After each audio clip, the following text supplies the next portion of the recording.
go. Good afternoon, everyone. Is it afternoon yet? Yes. It is afternoon. How many hours in? We've got 8 hours and 10 minutes to go. We've been here for 7 hours. And we have the fortune now of sitting here with Conwy Mind representatives that have come here today to support the event, and we're supporting them. They're supporting us. And we've got some amazing singers lined up for us.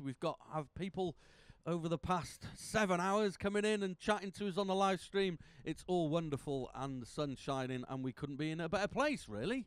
We've all got our sun cream on because we've worked out that most of the people on this side are, of the fairer skin. And, we're keeping in the shade. So, yeah, it's all good. Wrexham fan, nice to see it.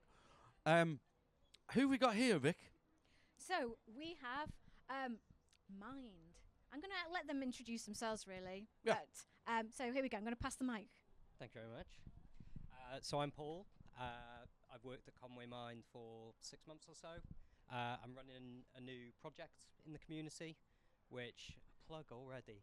We'll speak about later. Cool. Half three, I think. Half three. But yeah, delighted to be here and start off with a thank you for arranging all this and everything you've done. It's been fab. Brilliant. Thank you. Absolute pleasure. And you are, sir? I'm Kieran, so one of the new fundraising officers at Conwy Mind. I am only 8 weeks in. A baby. Yeah, it does feel longer than that because, we've all settled in really well. But yeah, so just very grateful for what you're doing today and just happy to be able to be a part of it. So yeah, thank you. Fantastic. We're kicking off now with a little bit of a panel discussion. Yeah. Because there's so much to talk about, and we thought this was a great platform to speak about mental health and have a little discussion between ourselves about what we might think that is, and maybe get people to think about what it means to them as well. So question one, when you hear the term mental health, what comes to mind? From me, when I think of mental health, I think of my own journey and how I have developed as a person from a young person. And we were discussing this just before.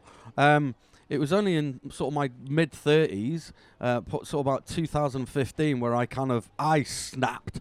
And it was places like Mind and places like yourself and my family and my friends that actually helped me on my journey to get where I am now.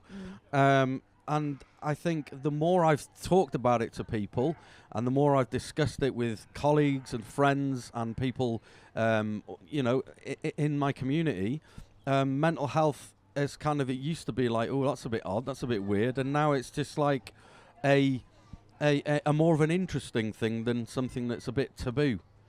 Yeah, I guess when you say the word mental health, it kind of feels like it's a new sort of thing to talk about. Over time we've kind of become more aware that it's okay to talk and it's okay to sort of show emotions and be aware of them, but I think it still feels quite new, and sometimes we're still sort of playing with when we can say, I'm dealing with my mental health, I'm thinking about my mental health, this is to do with my mental health. Sometimes it gets chucked around quite easily on social media, and maybe it seems to be in that way quite sort of throwaway and kind of casual. But behind that is a really important thing that we should be thinking about more deeply. But I think we're still in the process of doing that. Absolutely. Well, and what's your take on it? Well, what you said there about social media, I think it's a funny one, isn't it? Because, and I think you were talking about it as well, it's definitely become more normal. So normalising is a word that you hear a lot when people talk about mental health now. And I think that's great that it is becoming more normalised, that people are able to speak about their own mental health more, that there's more support structures in place for mental health. But it can be a fine thing to balance, because sometimes on social media it's almost like a trend or trendy, and it can maybe dilute the severity of actual mental health issues. But then on the flip side, you're like, well, mental health isn't only a negative phrase. Looking after your mental health means I've had 2 years of feeling very good. I run 3 times a week because I know that helps. And, here's my positive mental health story. So I think I mean, how to sum up all that? I think the fact that it's becoming more normalised is fantastic, and you can get into the weeds of a certain versions of that good, a certain versions of that bad, but I think just the fact that it is more normalised, so more people feel confident to speak about their own mental health and learn how to support others. Yeah. I think that's the main thing, isn't it? Absolutely. You know, and just to come and kind of add to that and echo it, you know, the more normalised it is, and you don't realise, I suppose, like we're all sat here, and I'm sure, you know, I don't know you very well at all. We've just met today earlier, which was wonderful. But the more we speak about mental health, the more we open up that possibility of what that might be. We, you know, I've spoken to people in all walks of life. That, you know, we've got a creative writer here, you know, actor. I'm not sure your background, probably similar. You know, we're all. You know, I know doctors, nurses, policemen, fire officers, lawyers. You know, and people my age, particularly men. You know, we're kind of far more open than we were back in the day, I suppose. And it's about bringing that younger generation on, isn't it? And going, it is okay to deal with this. It is okay, and normalise it. But as you say, you know, doing it in the correct way and getting the right help at the right time. And that's what Mind is very good at. So, Kieran, why do you think people still struggle to talk openly about mental health? Sorry, bring it a bit closer. So from my own experience, I guess it's fear of judgment is a big one. It's kind of the people you're most likely to go to speak about these things are going to be family and friends. And I guess it's kind of like, well, if I was to tell my fiance that this is how I feel, will she look at me differently? Will she, you know, even though none of that's true, that's kind of how I felt with it. And then probably like the negative side of kind of what Paul was saying earlier, but like with the broader sense of it. So it is just seen as a negative kind of a word, isn't it? You know, or phrase, if you're suffering with mental health, even though it's a daily thing for everyone, you know, it's a bad thing. It's just seen as a bad sign. So opening up and saying, well, I'm actually struggling is a big like kind of sign of weakness, I guess, in some people's eyes. But from personal experience, until you do open up, you might not realize that like a lot of that fear is just internalized, and it's like as soon as you kind of externalize it, you realize there's a lot more support out there than you think. You know, but yeah, I suppose again, from my personal experience, I opened up to someone about going for a test for ADHD, and they were just like, oh, for God's sake, everyone's got that these days. So instantly was shut down. So I just kind of bottled it up after that. And, you know, so that stigma that's around it, even as someone who's very confident, I was shut down. So it's for someone who's probably takes a lot of courage to speak about it, and instantly just like put in my place, so to speak. Yeah, it was quite difficult. Yeah, I suppose the thing is as well that with mental health, unlike physical health, if someone has got like a cut on their leg, you can see it, you can see how bad it is. You can kind of like figure out, you've got plasters, we'll stick a plaster on, put some cream, all the rest of it. It kind of like people know how to deal with it because they can see it. But when it's, you know, inside someone's mind, that's how they feel, it's very hard to sort of like describe what that is, how it's hurting you, what it means to you, what it's stopping you from doing, and for people to be able to recognize that and kind of give you the support. So because they can't necessarily go, here's a plaster, they kind of like dismiss it. Yeah, and I guess that's it's a very strong word, but maybe like a little bit like ignorance towards it. It's like it can be unhelpful. So if, you know, people want to help in a lot of ways, but, you know, there are those that just dismiss it completely, who'll shut you down because they don't want to talk about it or whatever. But I think, you know, it takes a lot of courage, but that's what we're kind of trying to hope to achieve through these conversations. It's just that there are people who are willing to talk about it, but, you know, until you take that first step, as scary as it is, it's very difficult. I mean, do you think we're doing enough in society to prioritize mental health compared with physical health? Such a big question, that, isn't it? Who wrote this? Yeah. I think it was me, actually.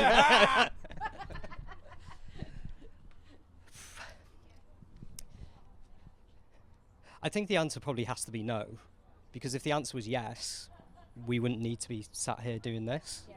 You know, we're not having a discussion on physical health, are we? No, we're not. Well, there is a discussion about physical health that we won't get into now, but you know, the structures have long been in place in the UK for people to receive help for their physical health. Those same structures, although getting a lot better, aren't really there. So, yeah, the simple answer would be no. I don't think, as a society, we're doing enough, but I'd say there's a hell of a lot of good movement in the right direction as the years go by, and particularly in the past couple of years, I think. You're absolutely right. And it is like, you know, the need for us to be sat here talking about this, there is a need, and society is moving forward. But then you have, you know, we have organisations like Mind, and you can think like, you know, do we need a Green Party because of you know, do we need Greenpeace? Do we need, you know, all of these charities that constantly constantly kind of raise the banner and say this needs it? Unfortunately, the powers that be aren't dealing with it, as we know, and it falls to people's kindness, volunteers, people like here today supporting this and giving to this charity, which actually helps the people and the non-represented in the structure of like the NHS and the establishment. To talk about like my personal sort of outlook on it and what I've seen in my profession, which is obviously my profession is as an actor. I'm a theatre professional. I'm a theatre practitioner. I've worked in high-end theatre globally, and I've definitely seen a step change in the past, even in the past sort of 5 years. When you're doing high-end theatre and when you're doing really sort of emotive stuff, which theatre is, generally the crux used to be chat about it in the pub, have a few pints, forget about it, internalise it, go home, cry, and worry about everything. Whereas now we get far more professional help. You know, I was doing a fantastic show down in Old Vic, in Bristol a couple of years ago with an amazing writer-director, Giles Terrera, who's a great mate of mine, and we had an absolutely brilliant drama therapist as part of the team.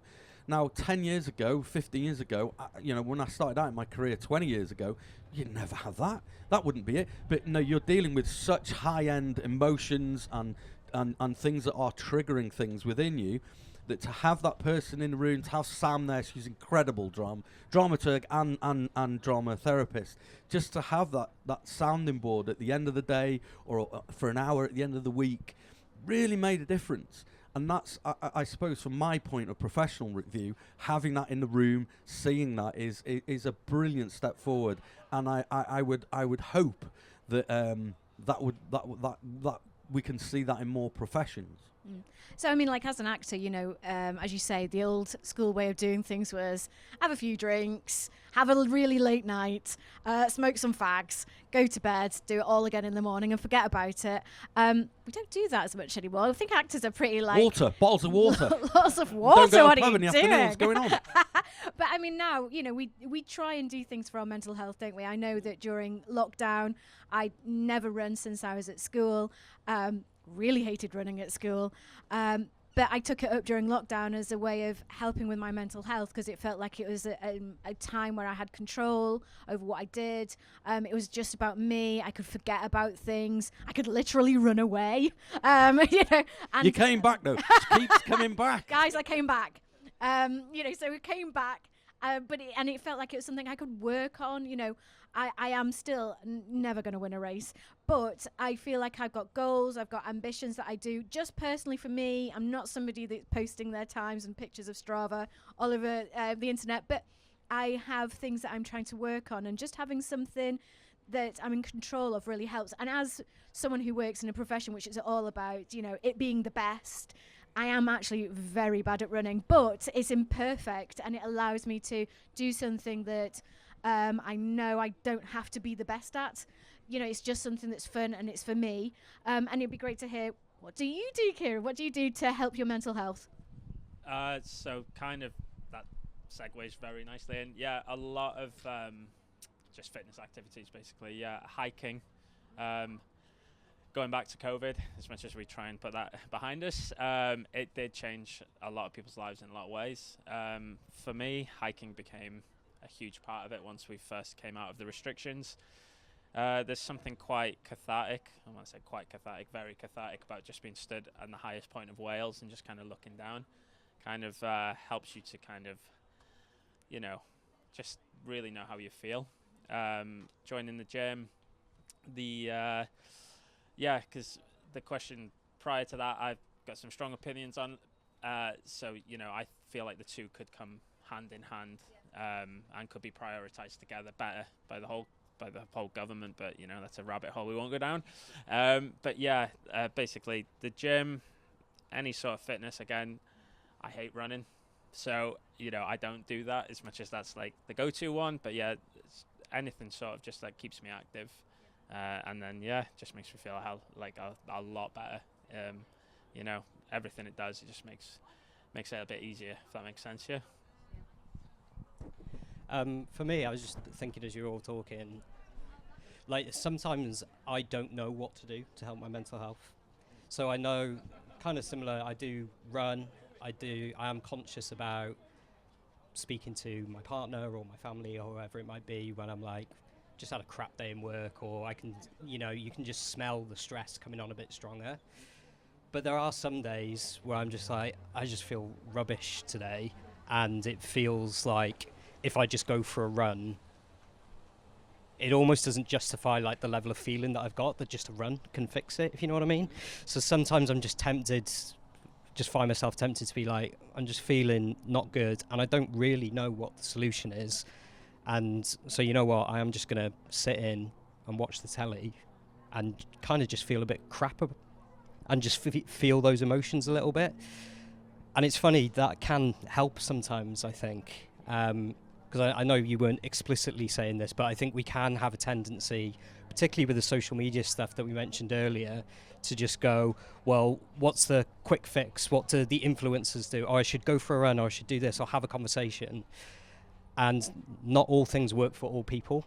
So it can be more detrimental if people are like, well, I'm following this advice and I'm still not feeling better and I'm still feeling worse. And actually, all I do want to do is kind of just sit and mope around a little bit. So I want to be clear, I'm not suggesting that a way to look after your mental health is sitting and moping around, but it's a broader point that it's kind of whatever works for you. And if that looks completely different to what your friends do, if it's, I just need quiet and not speaking to anybody, I can't think of anything worse than having to have a conversation about how I feel, that's fine, that's okay. If you're the opposite and you're like, I just need to offload to whoever will listen to me, that's also fine, and that's okay. There's no like right or wrong way of dealing with it. And going on to what we can do locally, I mean, Conwy Mind is such an amazing charity, and there are people there to help. So if you're feeling, like you say, like down, you're low, you just need to speak to someone and maybe get some new suggestions of how you can move forward. How are we going to do that? How does Conwy Mind help? I think Paul's the man to answer this one. Yeah. So, I mean, there's lots of different services that we provide. So there's one-to-one, face-to-face services that are on offer for people. We're trying to make our services as accessible as possible. So when I say face-to-face, that can be phone call, video call, or literally in person. There's also a lot of group activities that we run consistently, and they can range from board game cafes, where if you turn up for a board game cafe and mental health doesn't get discussed for that hour, that's not a failure. That's still fine, but it's this, I guess, consistent groups that are there for people to go and share how they're feeling if they want to. If they don't want to, just to be able to socialise. And then there's quite a few new projects that we've just got going. So I'm working on a project called the Changing Minds Project. We have a service offering in there called Mental Health MOTs. Another teaser, we'll talk about that more later. But the Mental Health MOTs is like a really entry-level, non-clinical, not a test mental health conversation where we can then signpost individuals to further support. That sounds like a great idea. I mean, I only came across this recently because obviously in preparation for today, you know, we were asked, have you heard about the MOT, the mental health MOT? And I was like, that is a great idea. I mean, you know, we do it for our cars, we do it for our bikes, we do it for our washing machines, and but we forget about us. Stealing all your lines for later on. But we do. We're right. You know, we do it for all sorts of stuff, but we forget about ourselves. We're gonna go into an MOT later on, aren't we? Yeah, but I think just before we wrap up now, it'd be really interesting to just nail down how people can support Conwy Mind, because I think that what I didn't realise this is that you mostly have big charities that are the UK-wide charity, and you raise money for that, but that money doesn't necessarily trickle down to the day-to-day services that are offered within each county, and it's really important that people donate to their local version of the charity, Conwy Mind in this instance, and you'll get the money. And what does that service mean when you donate to Conwy Mind? What are they getting, or what are you supporting? So basically what Paul was saying, like, it allows us to run all of those services. Without these sort of events that we're like very reliant on, we wouldn't be able to. As a team, in the fundraising team, we've got the staple events that we run each year.